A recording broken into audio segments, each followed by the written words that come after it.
nagtumana, nag-alagad sa simbahan. Tugmang panahon, ang mag-uban tanggalan ng mga adunay mga deposyon, adunay luna diya sa pagpangalagay, adunay luna ang Diyos sa iyong kasing-kasing panahon sa pagsaulog ni unang Biyernes. Siguro po niya masabtan sa atong mga sakristan niya importante sa sila ni niya kay kayunan at sa paghatag o kinabuhi sa liturhiya. Ang atong mga kwaya, ang atong mga magbabasa, ikinahalan mo sa diin ang pagpamandan.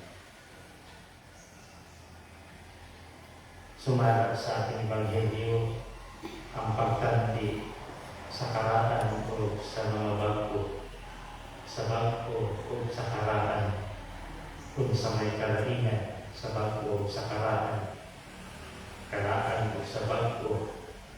Posibleng ang kalahingan ini mauman ang kahigayunan, ang palahon, kung sa'y naakaroon mga palahuna, kung sa'y wala niyan itong palahuna. Pero ang mga pamaagi sa mga pag-angko, ang mga pamaagi sa pagkipagrelasyon sa Ginoo, walay kausapan. Siguro mahimong instrumento lamang ang kung sa'y naakaroon ng mga palahuna nga wala kaniadto.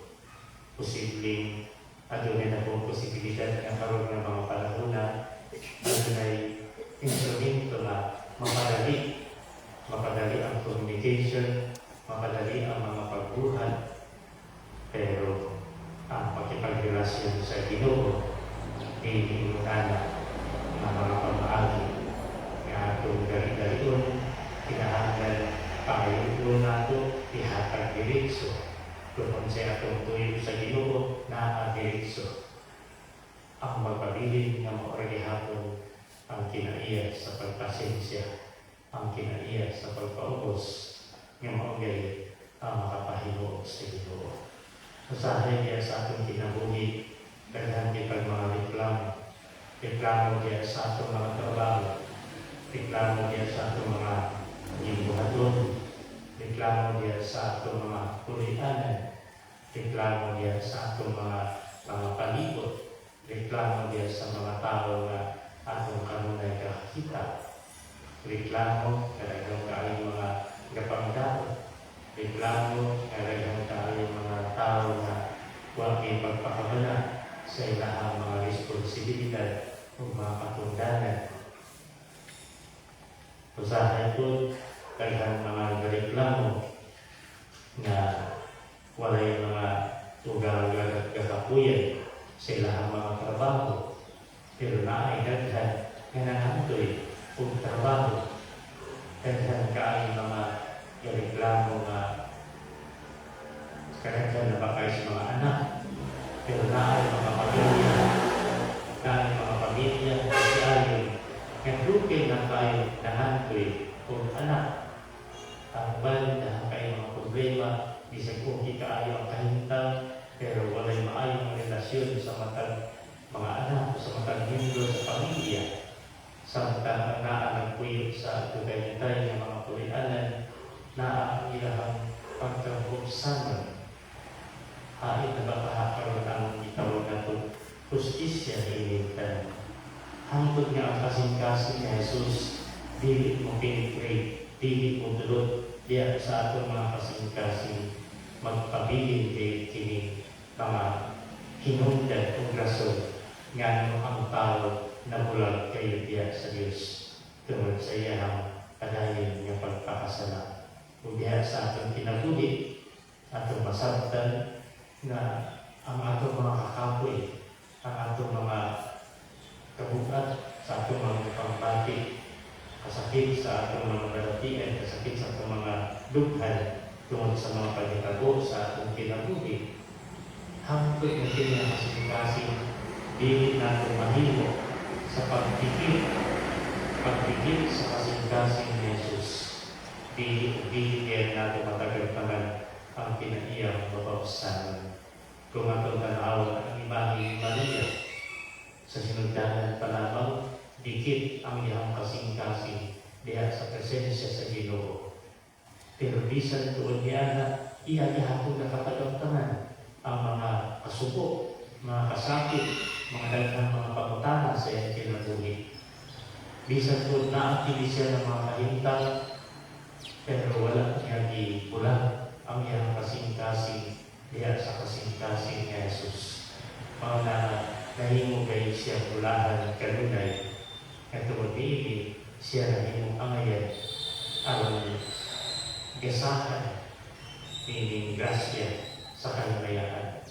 Yung mga usap punta kini karon nga itong mahimong palakasan, mamahangong kinabuhi, at ito usap punta magmatnod kanunay nga pagpikit sa atong mga kasing-kasing diya sa presensya sa Ginoo. Sa unsa man nga mga pamaagi, usa na niini ang atong pagpikit kanunay diya sa kasaulugan. Pero na ating mga panahon nga bisan na ata sa kasaulugan sa Santos nga Misa, ang atong kasing-kasing layo diya sa Santos nga Misa. Labi na kung naamang talinhi, pero gidaladala na ito ang atong mga kayugot, gidaladala na ito ang atong mga kasuko, sa atong mga kauban, sa atong mga silingan, o sa mga kanang hinungdan sa atong mga kasuko.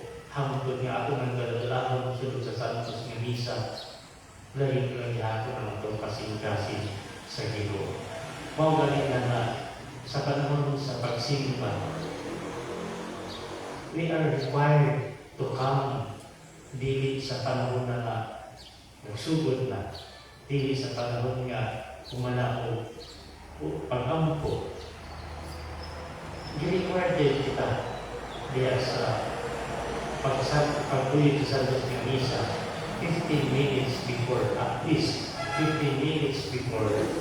Kaya yan na ito, mga gamay na panahon, gamay na oras, aron atong i-plaster ang atong kasing-kasing, atong i-wakli ang mga naa sa atong mga kasing-kasing, atong hawason ang naa nagpuno sa atong kasing-kasing nga mahimong rason nga di makapilipid, di makasulod ang grasya sa Ginoo. Mga igsuon na makaimportante alam kanato nga pagtuyog sa mga kasaulugan, pagtuyog sa mga pag-ampo atong paningkamutan nga gaan kaayo atong mga kasing-kasing, labi na sa mga panahon nga nakahimo kita diya sa pagpasayo, nakahimo kita diya sa pagpaubos, nakahimo kita sa pagbuhat sa mga buluhaton nga mga hinungdan aron ang Diyos makakagkanato o kabaguhan. Ang kabaguhan sa atong kasing-kasing mao kayo karon ng atong pangayoon sa Ginoo aron kini ang kabaguhan mao maghatod kanato sa tinuod nga kalipay ug kahimayaan isip gamit sa Dios. Magpasalamat kita sa Ginoo diya sa atong pagtuig ni kasaulugan karon. Nagpasabot lamang kini nga kita iuyon misugod sa panawagan sa Espiritu Santo nga kini orasa, kini mga tutluan, kaya kayunan kita makikambit sa gugma ni Kristo. Amen.